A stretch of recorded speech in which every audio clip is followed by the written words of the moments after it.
Hello everyone, मैं मीनाक्षी बजाज एक बार फिर आप सबका वेलकम करती हूँ अपने चैनल पर। मेरे चैनल पर मिलते हैं आपको कई सारे सब्जेक्ट्स के वीडियो लेक्चर्स। आजकल जो सब्जेक्ट मैं आपको करवा रही हूँ वह है स्ट्रेटेजिक मैनेजमेंट। अभी तक हम जान चुके हैं स्ट्रेटेजी का मीनिंग, स्ट्रेटेजिक मैनेजमेंट का meaning, strategic fit, intent, strategic intent के कंपोनेंट्स। आज हम टॉपिक को आगे बढ़ाने वाले हैं और हम जानेंगे कि स्ट्रेटेजिक मैनेजमेंट का मॉडल क्या है, क्या प्रोसेस है स्ट्रेटेजिक मैनेजमेंट का। डायग्राम की मदद से हम प्रोसेस को डिटेल में जान पाएंगे। तो आइए स्टार्ट करते हैं आज के वीडियो लेक्चर को। स्ट्रेटेजिक मैनेजमेंट के वैसे तो कई सारे मॉडल्स आपको मिल जाएंगे और ज्यादातर मिलते जुलते ही हैं। आज के वीडियो लेक्चर में मैं जो मॉडल आपके साथ डिस्कस करने वाली हूँ वह है सर्टो एंड पॉल पीटर का स्ट्रेटेजिक मैनेजमेंट मॉडल। इस मॉडल के अंदर एक फ्रेमवर्क दिया गया है जिसकी मदद से ये समझा जा सकता है कि स्ट्रेटेजिक मैनेजमेंट का प्रोसेस क्या है और किस तरीके से एनालिसिस किए जाते हैं ऑर्गेनाइजेशन में। इस मॉडल के अंदर स्ट्रेटेजिक मैनेजमेंट के सारे कार्य को 4 मेन स्टेजेस में डिवाइड किया गया है। इस मॉडल की 4 स्टेजेस को जानने से पहले ये बहुत जरूरी है कि हम ये ज्ञान लें कि स्ट्रेटेजिक मैनेजमेंट का प्रोसेस कैसे वर्क करता है। तो चलिए पहले हम जानेंगे कि स्ट्रेटेजिक मैनेजमेंट का प्रोसेस कैसे वर्क करता है, फिर ये जो मॉडल है इसके अंदर जो 4 स्टेजेस की बात की गई है हम उन्हें भी इसके साथ रिलेट कर लेंगे। अब ये जो आपको मॉडल दिख रहा है ये है असल में स्ट्रेटेजिक मैनेजमेंट का सारा प्रोसेस। इस डायग्राम को आप पेपर में भी ड्रॉ करके आ सकते हैं। अब यहाँ पर देखिए, जैसे कि मैंने आपको बताया है कि स्ट्रेटेजिक मैनेजमेंट जो है ये स्टार्ट होती है टॉप मैनेजमेंट के द्वारा। सबसे पहले इस प्रोसेस के अंदर रोल आ जाता है टॉप मैनेजमेंट द्वारा किए गए कुछ कार्यों का। अब ये कौन कौन से काम है, स्लाइड के अंदर आपको दिखाई दे रहे हैं। इसमें 4 काम, vision, mission, objectives and goals. इन चारों को मैंने अपने पिछले वीडियो लेक्चर में टाटा मोटर्स की केस स्टडी के साथ डिटेल में डिस्कस किया है, ये आप वहां से समझ सकते हैं। जैसे ही एक कंपनी का कॉर्पोरेट विजन, मिशन, ऑब्जेक्टिव और गोल्स जो हैं वो तैयार हो जाते हैं, अब यहाँ पर एक बात बहुत ही जरूरी है कि ये किस प्रकार से तैयार होते हैं। तो इनको तैयार करने के लिए सबसे पहले ऑर्गेनाइजेशन को इन्वायरमेंटल एनालिसिस करना पड़ता है। इन्वायरमेंट को 2 हिस्सों के अंदर डिवाइड किया जा सकता है। सबसे पहले तो आ जाती है एक्सटर्नल इन्वायरमेंट। एक्सटर्नल इन्वायरमेंट मतलब बाहरी दुनिया। बाहरी दुनिया के वो कंपोनेंट्स जो हमारी वर्किंग के ऊपर डायरेक्ट असर डाल सकते हैं। कौन कौन से हो सकते हैं ये कंपोनेंट्स? सबसे पहले आ जाते हैं इकोनॉमिक, फिर political, legal, government factors, social, technical. ये हम डिटेल में आने वाले वीडियो लेक्चर्स में समझेंगे। ये जो कंपोनेंट्स हैं ये या तो ऑर्गेनाइजेशन को देके जाते हैं नई अपॉर्चुनिटीज, या कभी कभी ये ऑर्गेनाइजेशन के लिए खतरा भी पैदा कर देते हैं। इसके बाद जो दूसरा एनालिसिस ऑर्गेनाइजेशन ने करना होता है वह होता है इंटरनल एनालिसिस। इंटरनल एनालिसिस का मतलब होता है कि ऑर्गेनाइजेशन अपनी कैपेबिलिटीज के बारे में ज्ञान लेती है, जैसे कि ऑर्गेनाइजेशन का स्ट्रक्चर, रिसोर्सेज, वैल्यूज, ऑर्गेनाइजेशन के अंदर कॉम्पिटेंसीज कौन सी हैं, इन सब का मूल्यांकन किया जाता है। फिर निकल कर ये आता है कि कंपनी की स्ट्रेंथ्स क्या हैं, पॉजिटिव पॉइंट्स कौन से हैं और कंपनी के अंदर वीकनेस क्या क्या है। तो जब एक्सटर्नल एनवायरनमेंट और इंटरनल एनवायरनमेंट दोनों का मूल्यांकन हो जाता है तो उसके बाद ही एक कंपनी मुमकिन कर पाती है अपना विजन, मिशन, ऑब्जेक्टिव्स और गोल्स फ्रेम करना। अब इतना काम हो गया, बट जैसे कि हमने पिछले लेक्चर्स में जाना है कि जो बाहरी दुनिया है वो बहुत ही ज्यादा डायनामिक है। तो कई बार ऐसा हो जाता है कि जब ये कार्य कर लिए गए, अचानक से कोई ऐसी घटना हो गई जिसका हम कोई कंट्रोल नहीं कर पाए। तो फिर हमें करना पड़ता है रिवाइज, दोबारा से काम करना पड़ता है। और ये जो हमने फ्रेम किए हैं विजन, मिशन और गोल्स एंड ऑब्जेक्टिव्स, इन सबको जरूरत के अनुसार बदलना पड़ता है। फिर दोबारा से स्वॉट होगा, क्या क्या स्ट्रेंथ वीकनेस है, अपॉर्चुनिटीज क्या है, हर चीज का दोबारा से हमें एनालिसिस करना पड़ेगा। इतना करने के बाद जब कंपनी को अपना पूरा पोजीशन का ज्ञान हो जाता है, फिर कंपनी को ये देखना पड़ता है कि हमारे पास स्ट्रेटेजिकली कौन कौन से ऑल्टरनेटिव्स अवेलेबल हैं, क्या क्या ऐसे काम हैं जो कॉम्पिटेंसी वाइज हम कर पाएंगे, उसी में से चूज करने पड़ते हैं अकॉर्डिंग टू कैपेबिलिटीज। अब जो भी हमने चुना कि हम करना चाहते हैं, उसके हिसाब से कई प्रकार की स्ट्रेटजीज जो हैं कंपनी के अंदर बनाई जाती हैं। ये डिटेल में आने वाले वीडियो लेक्चर्स में हम जानेंगे कि कॉर्पोरेट लेवल स्ट्रेटजी क्या होती है, ग्लोबल स्ट्रेटजी, बिजनेस यूनिट की स्ट्रेटजी और फंक्शनल स्ट्रेटजी क्या होती है। जब एक बार हमने ये स्ट्रेटजीज की डिजाइनिंग कर ली, फिर सोचने का काम हुआ खत्म।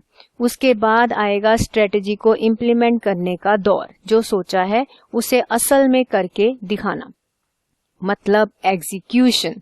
तो एग्जीक्यूशन करते समय कई सारी प्रॉब्लम्स एक ऑर्गेनाइजेशन को फेस करनी पड़ेंगी, या कई बार ऐसा भी होता है कि जो स्ट्रेटजी बनाई वो सही नहीं निकली, तो उस स्ट्रेटजी को रिव्यू किया जाता है, बार बार चेकिंग के बाद इवैल्यूएट यानी मूल्यांकन किया जाता है, और जहां जहां लगता है कोई वेरिएशन है उसको कंट्रोल करने के लिए भी स्टेप्स उठाने पड़ते हैं।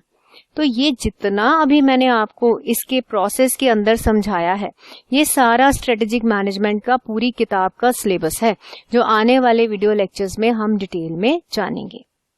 चलिए अब देखते हैं मॉडल के साथ इसका क्या रिश्ता नाता है। चलिए अब हम देखते हैं कि जो सर्टो ने मॉडल दिया है उसके अंदर कौन से 4 स्टेजेस की बात की गई है।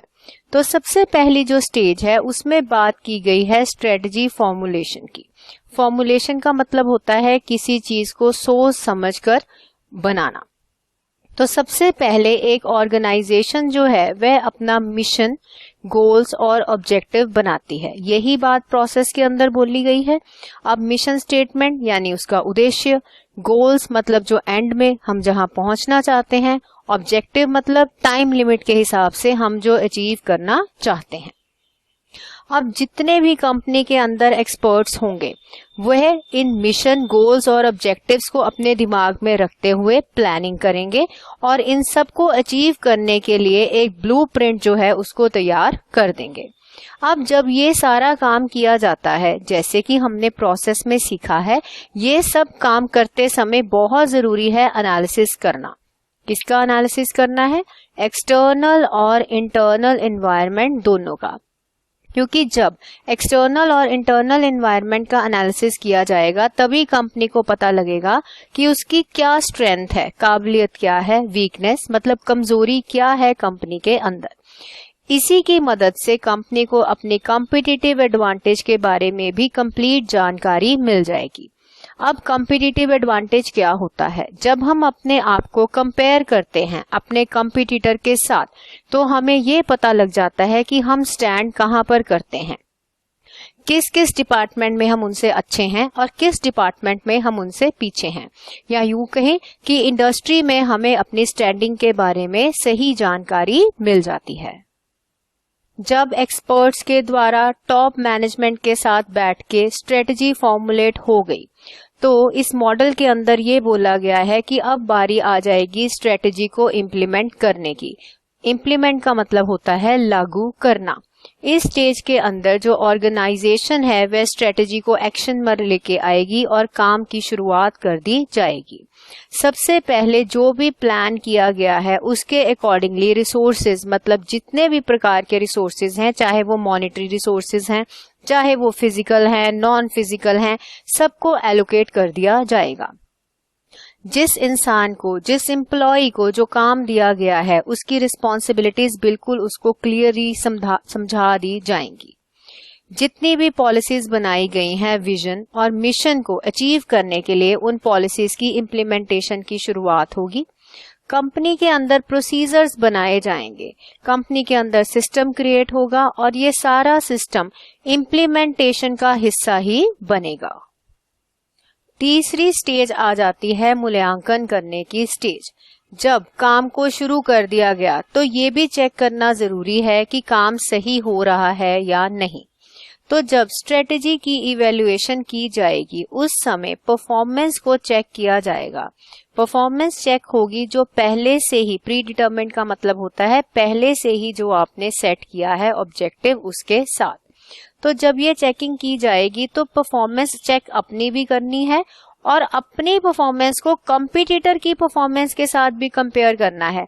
क्यों? क्योंकि हम स्ट्रेटेजिक मैनेजमेंट की बात कर रहे हैं। यहाँ हम ये भी देखते हैं कि एक्सटर्नल एनवायरनमेंट में दूसरे लोग क्या कर रहे हैं। अब जब मूल्यांकन किया जाएगा तो कुछ गलतियां उभर कर बाहर आएंगी, तो उन गलतियों को कंट्रोल करना भी ऑर्गेनाइजेशन के लिए अनिवार्य है। ऑर्गेनाइजेशन मॉनिटर करेगी, चेक करेगी और ये देखेगी कि जो स्ट्रेटजी बनाई है क्या वो इफेक्टिव रही, जो सोचा गया था उसी प्रकार से वह लागू हुआ। अगर कहीं पर कमी नजर आएगी तो उसी वक्त करेक्टिव एक्शन लिया जाएगा। उस डेविएशन मतलब जहां पर हम चूक गए हैं उस डेविएशन को सही करने के लिए। उसके बाद जो चौथी स्टेज आ जाती है वह स्टेज आ जाती है मॉडिफिकेशन की। जब सारा काम चल रहा है उस समय कभी ना कभी ऐसा होगा कि जो आपने सोचा है चीजें वैसी उभर कर नहीं आएंगी, तो जरूरत पड़ेगी मॉडिफिकेशन की। मॉडिफिकेशन का मतलब होता है परिवर्तन करना।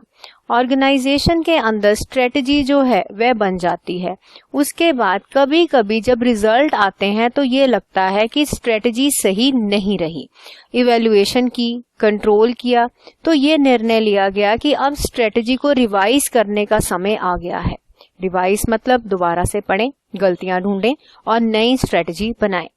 जब नई स्ट्रेटजी बनाई की जाएगी तो जो हमने पहले रिसोर्सेज की एलोकेशन की थी उस एलोकेशन में कई सारे परिवर्तन भी आएंगे। इतना सब क्यों करना पड़ा?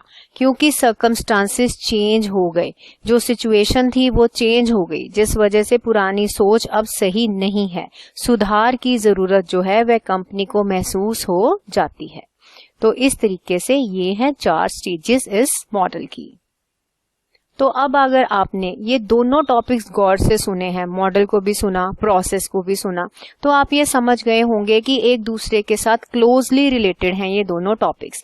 इसके अंदर भी वही बात की गई है प्रोसेस में और मॉडल में भी वही है। तो मैं उम्मीद करती हूँ आज का लेक्चर आपको अच्छे से समझ आ गया है। अब हम बहुत जल्द मिलेंगे और जानेंगे अगला टॉपिक, जिसके अंदर हम कोई केस स्टडी लेंगे और बात को बढ़िया ढंग से समझ लेंगे।